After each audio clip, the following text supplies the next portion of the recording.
Tourism అంటే ఏంటి? Tourist అంటే మనకు తెలిసే ఆనందం కోసం ఒక కొత్త ప్రదేశానికి వెళ్ళడం, అక్కడి అనుభూతిని తోటి కుటుంబ సభ్యులతో కలిసి పంచుకోవడం, దాంతో రొటీన్నెస్ నుంచి తప్పించుకొని రిఫ్రెష్ అవ్వడం. ఇదిగాక టూరిజం అంటే పర్యాటకులకు సౌకర్యాలను అందించడం ద్వారా జరిగే వ్యాపారం కూడా అవుతుంది. అభివృద్ధి చెందుతున్న దేశాలకు పర్యాటకం గొప్ప ఆర్థిక అవకాశాలను అందిస్తుంది.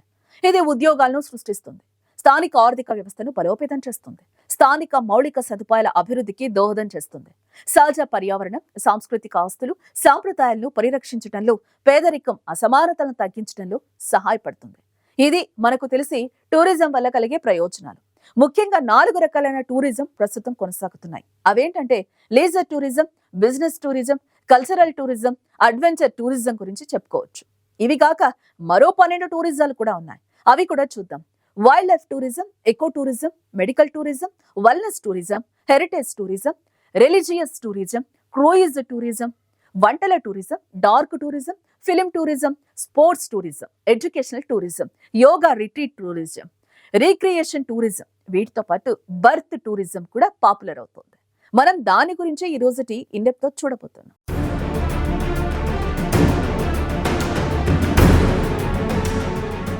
ఒక దేశానికే సమస్యగా మారిన ఈ సెమీ మెడికల్ టూరిజంతో నానా ఇబ్బందులు పడుతుందో దేశం. మరి ఆ దేశం పేరేంటో మీకు తెలుసా? సౌత్ అమెరికా దేశం అర్జెంటీనా. మెడికల్ టూరిజం అంటే ఆ దేశానికే కదా లాభం. మరి సమస్య దేనికి అని అంటున్నారు కదా. అది బర్త్ టూరిజం కాబట్టే ఆ దేశానికి సమస్యగా మారింది.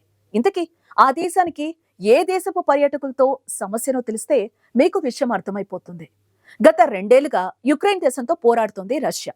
దీంతో అక్కడ తలెత్తుకున్న కొన్ని సమస్యలను తప్పించుకునేందుకు అర్జెంటీనా బాటపడుతున్నారు. అవును, రష్యా నుంచి ఈ మధ్య దాదాపు 5,000 మందికి పైగా గర్భిణీలు అర్జెంటీనాలోని బ్యూనో ఎయిర్స్ కు చేరుకున్నారు. అర్జెంటీనా నేషనల్ మైగ్రేషన్ ఏజెన్సీ ప్రకారం ఈ మహిళలందరూ ప్రసవించేందుకు రెడీగా ఉన్నారు. వీరంతా అర్జెంటీనాలోనే తమకు డెలివరీ కావాలని కోరుకుంటున్నారు. రష్యా కూడా అభివృద్ధి చెందిన దేశమే కదా. అక్కడ మెడికల్ ఫెసిలిటీలు లేవా అంటే ఉన్నాయి. కానీ ఈ రష్యన్ గర్భిణీ మహిళలంతా అర్జెంటీనాకైతే ఎందుకు రావాలనుకుంటున్నారనే విషయం వెనుక ఓ సీక్రెట్ కూడా ఉంది. ఆ దేశపు రాజ్యాంగం మేరకు అర్జెంటీనా దేశంలో పుట్టిన పిల్లలు అక్కడి పౌరసత్వం దక్కుతుంది. పిల్లలు పుట్టడంతోనే అర్జెంటీనా పౌరులుగా పుడతారు. అలా పుడితే ఆ తల్లిదండ్రులకు కూడా అర్జెంటీనా పౌరసత్వం లభించేలా ప్రొవిజన్ ఉంది. తేలిగ్గా వారు కూడా అర్జెంటీనాలో ఉండిపోవచ్చు. అందుకే ఇటీవల రోజుల్లో అర్జెంటీనాకు వచ్చే రష్యన్ గర్భిణీల సంఖ్య ఇబ్బడి ముబ్బడిగా పెరిగిందనుకోవచ్చు.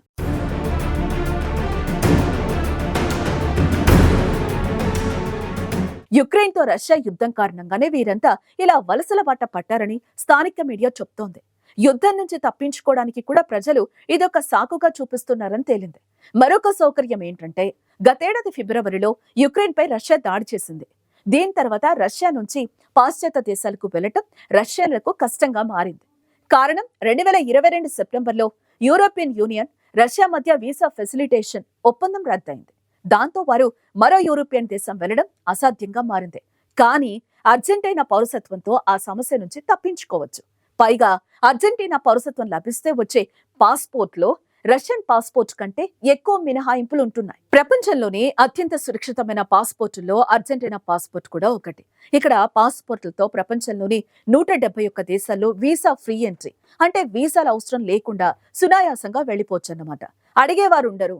అదే రష్యన్ పాస్పోర్ట్ ద్వారా అయితే కేవలం 87 దేశాల్లో మాత్రమే వీసా ఫ్రీ ఎంట్రీ అవకాశం ఉంటుంది. అర్జెంటీనాలో ఒక బిడ్డ పుట్టడం వల్ల వారి తల్లిదండ్రులకు కూడా పౌరసత్వం మంజూరవుతుంది.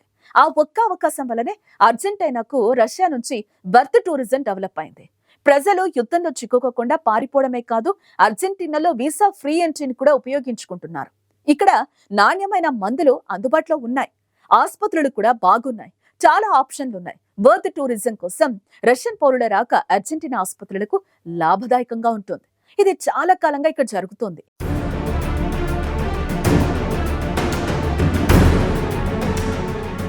అర్జెంటీనాలో ప్రసవించాలనుకునే రష్యా మహిళల కోసం రష్యన్ భాషలో అనేక వెబ్సైట్లు కూడా ఉన్నాయి.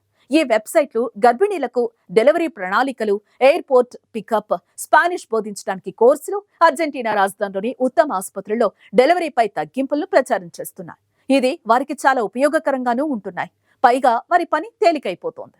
మొబైల్ స్మార్ట్ ఫోన్లలో కొత్తగా వచ్చిన లాంగ్వేజ్ కన్వర్టర్ల కారణంగా భాష కూడా పెద్దగా సమస్య ఉండడం లేదు.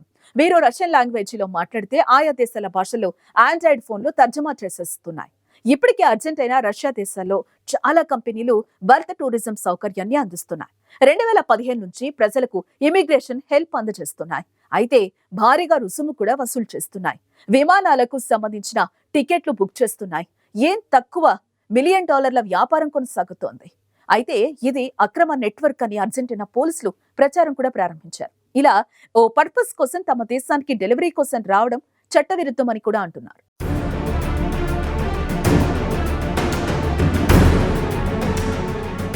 ఈ అక్రమ నెట్వర్క్లు గర్భిణీలను నకిలీ పత్రాలతో వారి భర్తలను కూడా అర్జెంటీనాకు తీసుకొచ్చినట్లుగా ఆరోపణలున్నాయి. అయితే అర్జెంటీనాలో స్థిరపడే పత్రాలు వారికి చాలా తక్కువ సమయంలోనే అందుతున్నట్లుగా పోలీసులు చెప్తున్నారు. ఈ పని కోసం సదరు మాఫియా ముఠాలు రష్యన్ ప్రజల నుంచి మన కరెన్సీలో అయితే 29 లక్షల రూపాయల వరకు తీసుకుంటున్నట్లుగా అధికారులు వెల్లడించారు. కాగా ఈ కేసులో ఇప్పటి వరకు పోలీసులు ఎవరిని అరెస్ట్ అయితే చేయలేదు. కొన్ని సందర్భాల్లో ల్యాప్టాప్లు, టాబ్లెట్లను స్వాధీనం చేసుకోవటం, కొన్ని మైగ్రేషన్ పేపర్లు, నగదు కూడా స్వాధీనం చేసుకున్నట్లు పోలీసులు చెప్తున్నారు. అయితే వీరు ఇంత తేలికగా అర్జెంటీనా ఎలా వస్తున్నారంటే రష్యన్లు మొదటి నుంచి అర్జెంటీనాకు వీసా లేకుండానే వచ్చేందుకు వీలుంది. దాంతో పాటు అక్కడ పిల్లలు పుడితే వారికి సిటిజన్షిప్ ఇన్స్టెంట్ గా రావడంతో పాటు పేరెంట్స్ కూడా అక్కడే సెటిల్ అయిపోయేందుకు అవకాశం ఉంటుంది. గత జనవరి నెలలో 4500 మంది రష్యన్లు బ్యూనో ఎయిర్స్ నగరానికి చేరుకున్నారు.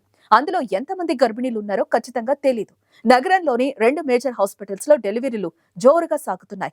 అర్జెంటీనాలోని చైల్డ్ బర్త్ అంటే రష్యన్లకు రెండో పాస్పోర్ట్ వచ్చినట్టే, పుట్టే పిల్లలతో పాటు బోనస్ లభించినట్టే. అయితే ఇలా పుట్టిన పిల్లలతో వచ్చే పౌరసత్వం పాస్పోర్టుతో వారు తిరిగి రష్యాకు వచ్చేస్తున్నారు. ఆ 2 పాస్పోర్ట్లు పౌరసత్వాలతో తమకు అనుకూలమైన ప్రయోజనాలు పొందుతున్నారు. రష్యాకు శత్రువైన అమెరికాకు సైతం రష్యన్లు ఈ విధమైన వెసులుబాటుతో ప్రయాణాలు సాగిస్తున్నారు. యుక్రెయిన్తో యుద్ధానికి రష్యా తన దేశ పౌరులు విధిగా పాల్గొనాలనే నిబంధనల కారణంగా జనం ఇప్పటికే ఏ విధమైన వెసులుబాటుతో పెద్ద ఎత్తున వలసలు పోయారు.